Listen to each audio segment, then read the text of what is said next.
mutuelle de développement du Kadile-Ouest, MUDECO, dans la région de l'Abagoué a tenu ses assises annuelles le dimanche 15 septembre 2024 à Tiampa, dans le département de Tengrela, en présence du président du conseil régional, Bruno Nabagné-Koné, parrain de l'événement. Elle a réalisé sur fonds propres plusieurs infrastructures scolaires au cours de l'année 2023 dans les 6 villages du Kadile-Ouest que sont Negepié, Mbele, Fembiasso, Missasso, Tiampa et Naniasso. Bruno Nabagné-Koné a lancé un appel à l'union et à la cohésion dans les villages du Kadile-Ouest afin que les projets définis par la mutuelle soient menés en toute sérénité. Le 55e anniversaire de l'African American Day Parade a été célébré le dimanche 15 septembre 2024 à New York, aux États-Unis d'Amérique. Des Afro-Américains sont descendus dans les rues du quartier Harlem pour célébrer la culture et l'excellence des Noirs dans tous les secteurs d'activité du pays de l'oncle Sam. Autour du thème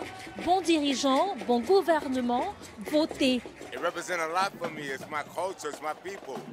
You know, and I come out every year when I can, so I can support them. The African American Parade is important to me because it unites all cultures, from Black Americans, African Americans, cultures from all over the world I can see in one parade. So it's fine. It's really fun to see everybody here. Des responsables publics, notamment la procureure générale de New York, Laetitia James, le lieutenant-gouverneur de la ville, Antonio Delgado, ont servi de maréchaux pour le défilé sur le boulevard Adams Clayton Powell, entre la 111e rue et la 137e rue. La prochaine édition est prévue en septembre 2025.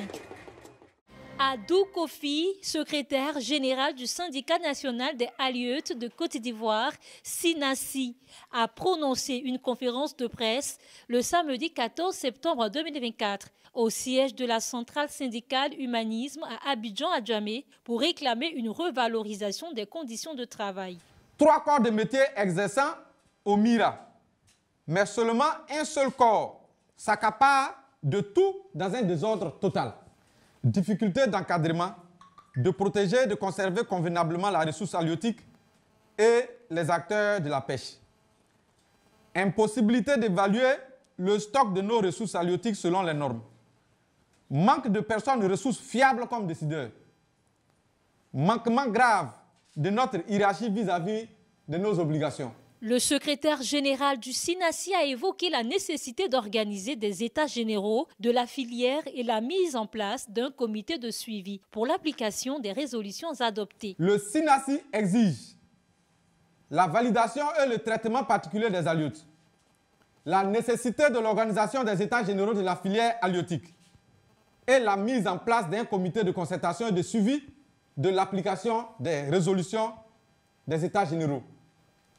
Faute de quoi, le SINASI, après cette conférence, se réserve le droit d'user de tous les moyens légaux à travers des séquences vidéo pour dénoncer les comportements et actes qui déshonorent l'administration publique en prenant à témoin l'opinion nationale et internationale pour la satisfaction de nos exigences. Le secteur de la pêche est un pilier économique créant près de 100 000 emplois directs et plus de 580 000 emplois indirects.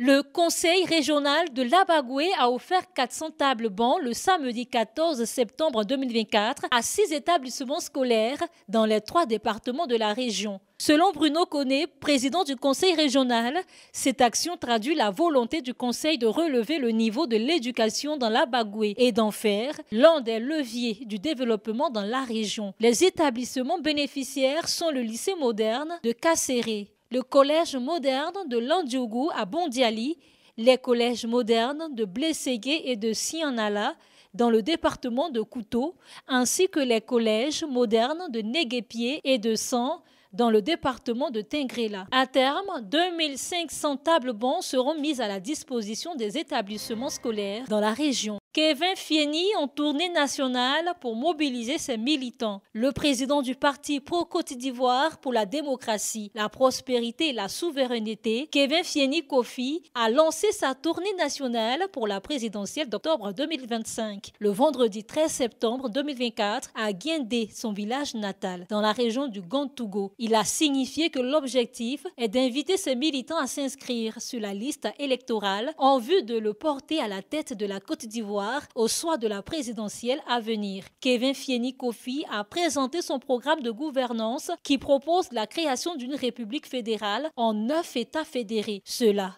pour décentraliser le pouvoir et favoriser un développement régional équilibré.